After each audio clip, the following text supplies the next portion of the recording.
Hello and welcome to Mysteries of Science. My name's Dan and I'm the editor of Science and Nature, which is the monthly magazine from the team behind The Week Junior. And I'm Michael, the acting deputy editor. On this podcast, we investigate strange creatures, weird events, and mysterious places. And speaking of mysterious places, today we're going to investigate perhaps the most mysterious place on planet Earth. Shall I tell you what it is? Somewhere called Area 51 now. Have you ever heard of that place? Well, you might not have done, because it's a very secretive military base in the US in the Nevada desert. No one quite knows what goes on there, but they think it might have something to do with aliens. Wow. So, Area 51, go straight to Area 50, turn left. If you get to Area 52... You've gone too far. Absolutely. If you see Area 49, you've not gone far enough. So, you've got a top secret place with strange happenings. This, I think we're set for a really, truly out of this world mystery. Let's see if we can sneak in and get some answers. This is Mysteries of Science. So, Michael, in the introduction, you told us a little bit about Area 51. You said it was a US military base, but what actually goes on there?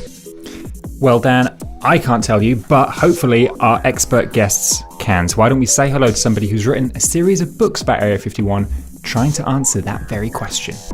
Hi, I'm Julie Buxbaum. I'm the author of the Area 51 Files, which is a series of books for middle grade readers. Welcome to the show, Julie. Please tell me, what are the Area 51 Files about?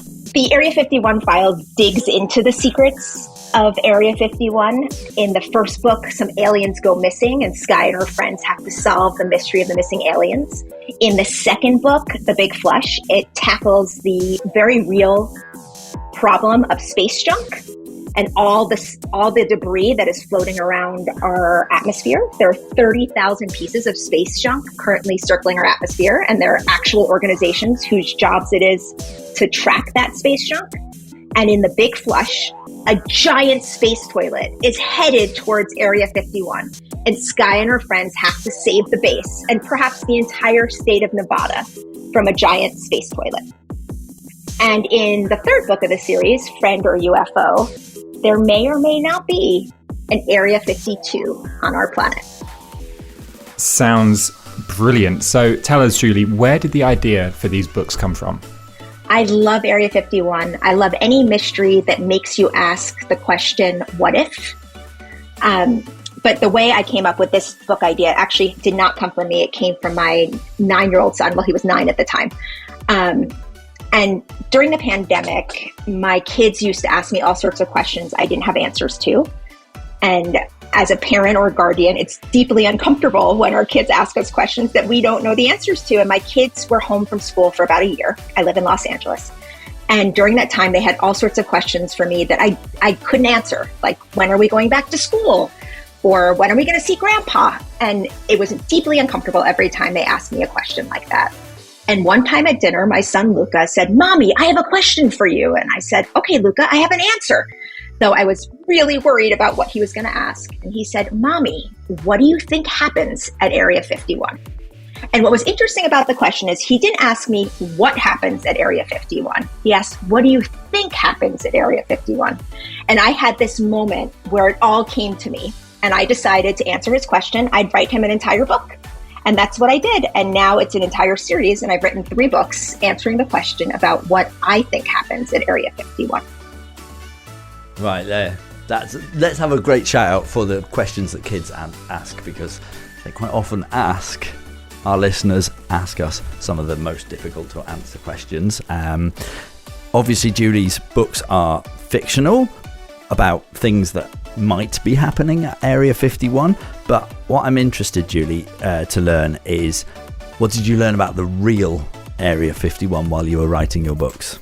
I mean, one interesting fact that I came up with in my research was it wasn't until June 25th, 2013 that the CIA even acknowledged the existence of Area 51, which I think is super interesting considering it's been around for a very long time. That is interesting and suspicious, yes. If I might add, that they wouldn't officially acknowledge that it existed until relatively recently, especially because I thought stories of Area 51 had been going on way before 2013. Well, I certainly heard about them in my childhood, and that was, I mean, it might surprise you to know, but my childhood was way before 2013. So, yeah, it's very mysterious. And yeah, I would like to ask Julie a follow-up question then.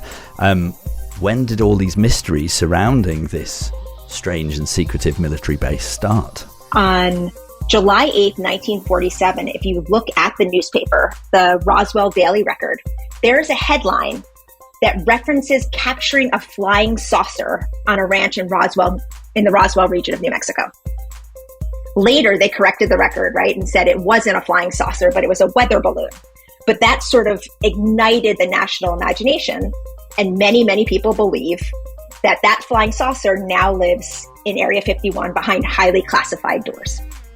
Yes, the Roswell incident, which, funnily enough, was the very first Mysteries of Science article that I wrote for Science and Nature magazine. Yeah, back in issue 12, I think it was. Fantastic. Well, you know, if you like mysteries and other questions about science and strange happenings, then there's plenty more to read inside the magazine, including many that we haven't done podcast episodes of yet. Okay, so we've learned that Area 51 is a US military base, which the US government did not officially recognise the existence of until 2013. But some people think they may have been hiding flying saucers, UFOs, unidentified flying objects, maybe as far back as 1947. If only we could speak to somebody who'd been to the area and seen Area 51 and could tell us a little bit more about what it's like and kind of take us there.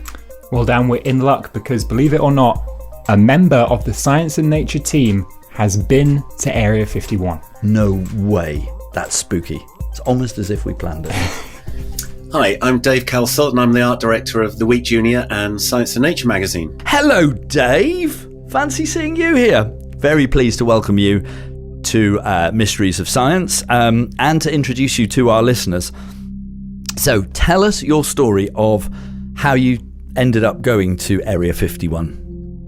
Well, it was a long time ago. I don't think mobile phones had been invented at that point. No, it was about 20 plus years ago on a holiday to America. Went from San Francisco to Las Vegas.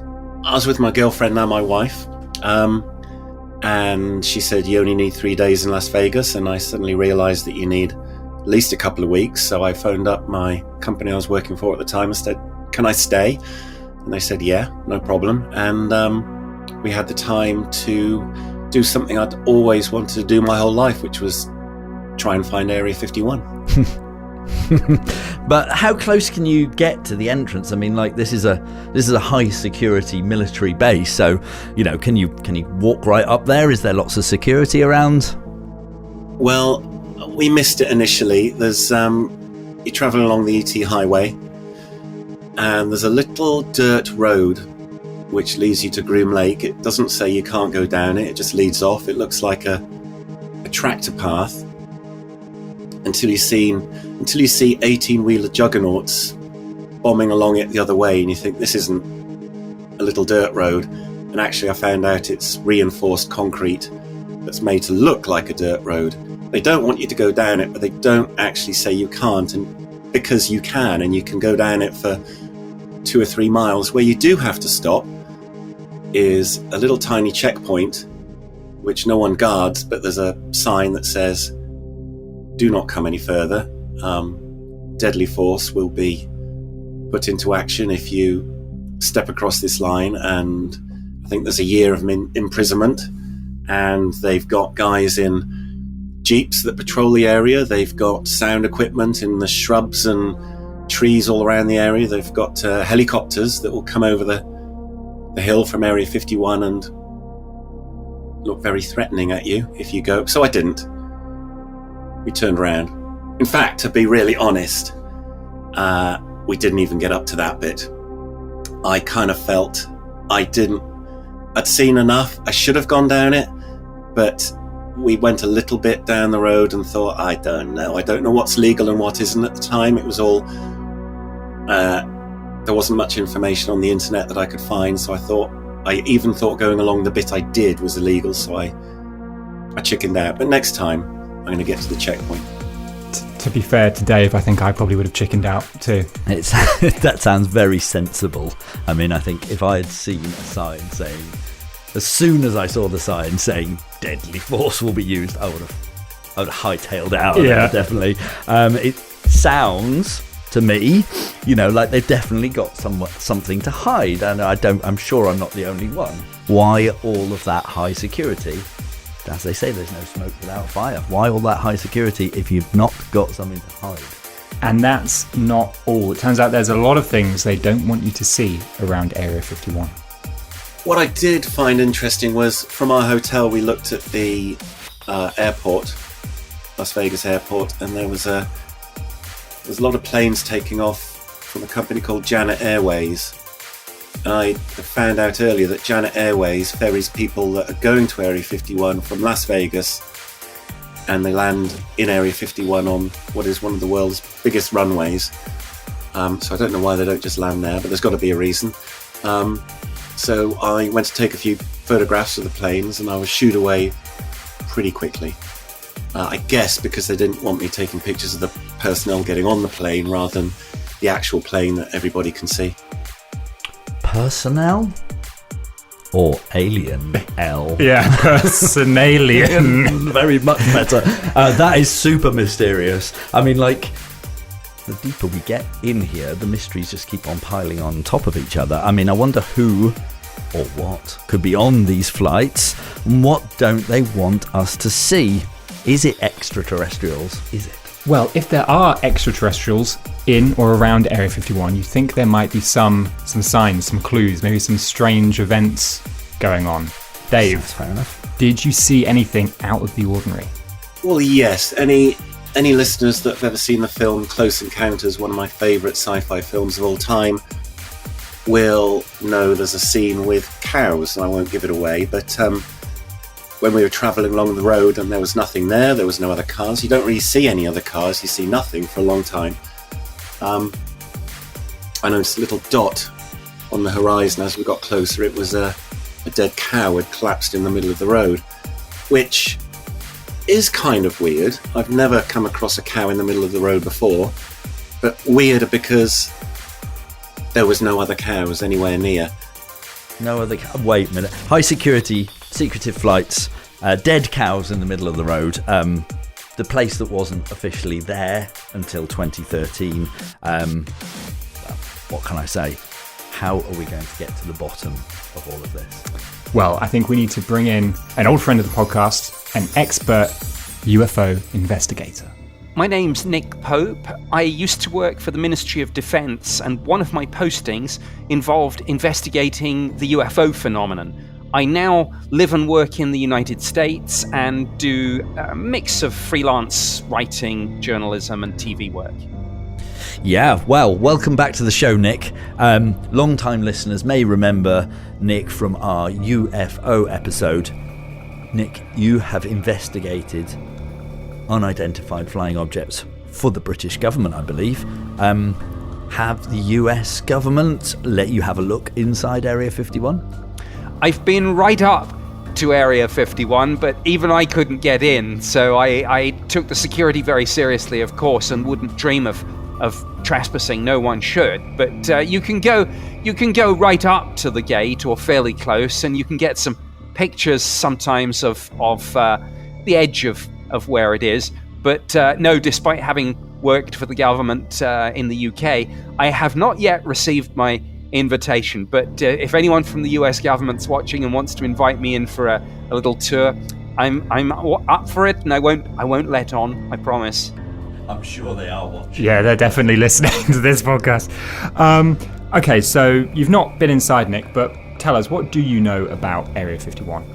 Area 51 has featured in several TV documentaries and actually in movies too. it's generally thought to be a place where people think that if we've been visited by aliens, this is where they take all the proof, the crashed spaceships, that sort of thing. And some people claim that the government is trying to reverse engineer this alien technology. In other words, if we've got these crashed spaceships, try and figure out how can we put them back together again and make them fly ourselves, and ultimately, I suppose, give humans the capability to have interstellar travel. Now, I don't know if that's true or not. I mean, it's a fun rumor, but I've certainly seen no hard and fast evidence of that. Having said that, Area 51 does exist. It is a very real area. It's huge. It's hundreds of square miles in the state of Nevada in the United States. And it's where the United States government has test flown and developed a lot of its secret prototype aircraft. So over the years, things like the stealth fighter and the stealth bomber, they were developed and flown there for the first time. Right, Michael. An interesting thought. It's slowly filtering in, is occurring to me.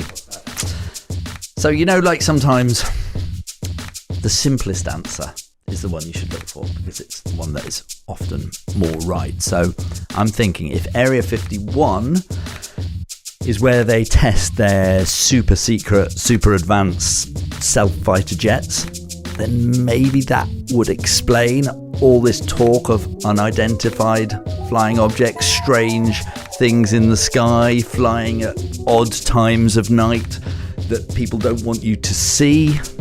What do you think? You make a compelling case there, Dan, but I don't know. I'm still holding on to my dream of aliens. What do you think, Nick? Do you think Dan's onto something here?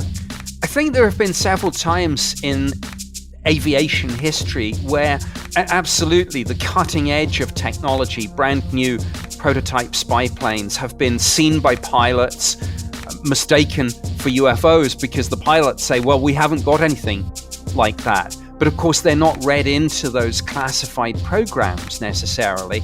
And I think it's generally true that aerospace technology runs 10, 15, or maybe 20 years ahead of what people will know about. So there'll be things flying at any given time that probably do look like they come from a sci-fi movie. And if you see them, you might think, wow, that's aliens.